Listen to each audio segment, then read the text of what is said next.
Hi, welcome to IBC 2016. I'm Joe O'Halloran, Editor-in-Chief of Rapid TV News, and I'm here with Paul Crann, Senior VP of Product Marketing for SeaChange. Paul, welcome. Thanks. It's been a great year for the broadcast and TV industries. What do you see as the general trends and dynamics over the year? Yeah, it really has been a great year. Lots of excitement. Obviously, video is continuing to dominate traffic across traditional networks as well as the IP networks. And just lots of new formats, lots of new producers of content, and consumers, continue to show an insatiable demand for all types of video and formats and genre. So it's been great. Well, as these new guys get into the market, what's this really meant for the end-to-end production flow? Are there new elements to this? Well, it's a lot of the same components and a lot of the same complexities to deliver. What you're seeing, at least from a SeaChange perspective, is your traditional providers are innovating quite quickly to keep up with new formats. It's variable bitrate to new devices in the home. It's 4K and ultra high definition on the high end to the set-top boxes.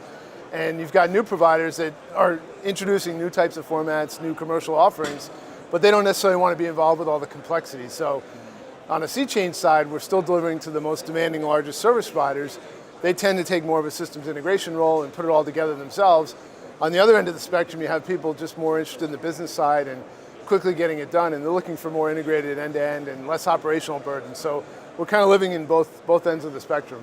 How has that changed over the year? Is the pace of change getting quicker and quicker? Absolutely. I think any business today, you're seeing, dramatic reduction in the product delivery cycle time. Life cycles are shortening every day. And so, yeah, there's a tremendous pressure to innovate. If you don't innovate, your competitor's going to do it. Obviously, for our traditional service provider customers, they see the push from the over-the-top crowd. So, yeah, absolutely. Everybody's trying to move a little bit quicker. And when you do get a successful product out there, the life cycle's a little bit shorter. But a lot of the complexities and the components are still the same. So, the work doesn't get any less, but the timelines are certainly short. Well, speaking of the technology to bring those timelines down, we're here at IBC. What's the offer?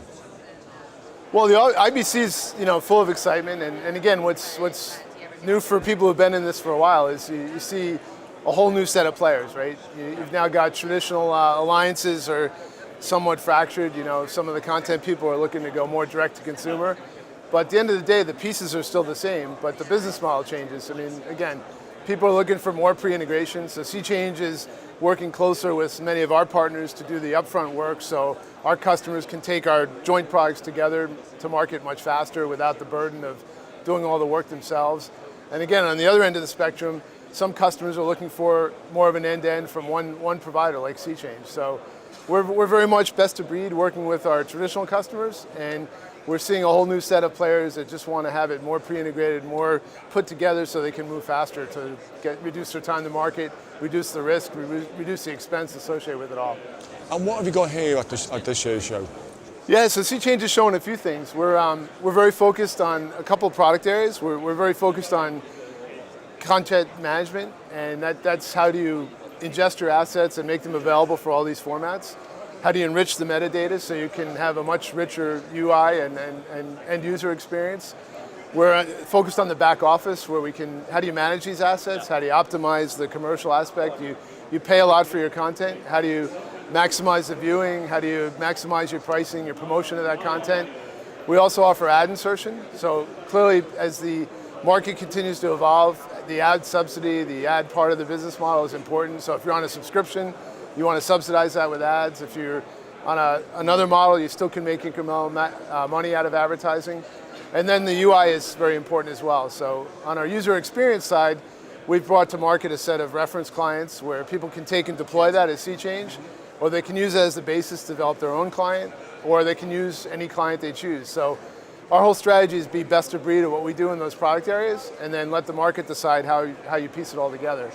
Well, a very unfair question about the market. Yep. How do you see it developing over the next 12 months?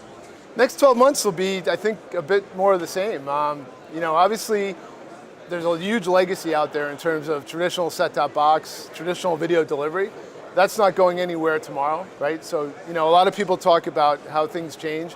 There's still a huge investment into the existing networks, the existing home environment, And that's going to continue to be very important. So we're focused on how do you maximize that opportunity, how do you keep that viewing experience evolving, adding things like time shift experiences, improved UIs, overlaying advertising. So there's a lot to be gained on the legacy, if you will.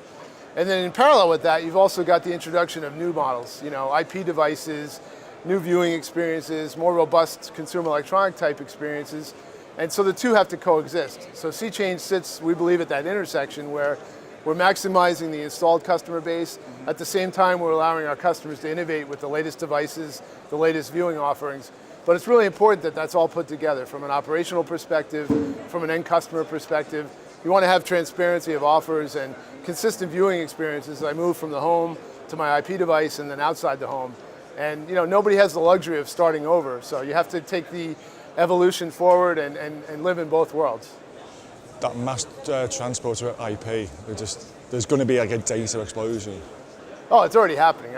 I mean, video is dominating existing networks, and when you look at internet traffic and what's really driving the growth, video is dominating in all forms too, right? Short form, new producers of video, taking premium content over to IP. So yeah, it's really a quite complex ecosystem, but a lot of problems to be solved and a lot of demand for new innovation still exists. And we look forward to seeing that innovation. Paul, thank you very much. Yeah, thanks for your time. And thank you for watching.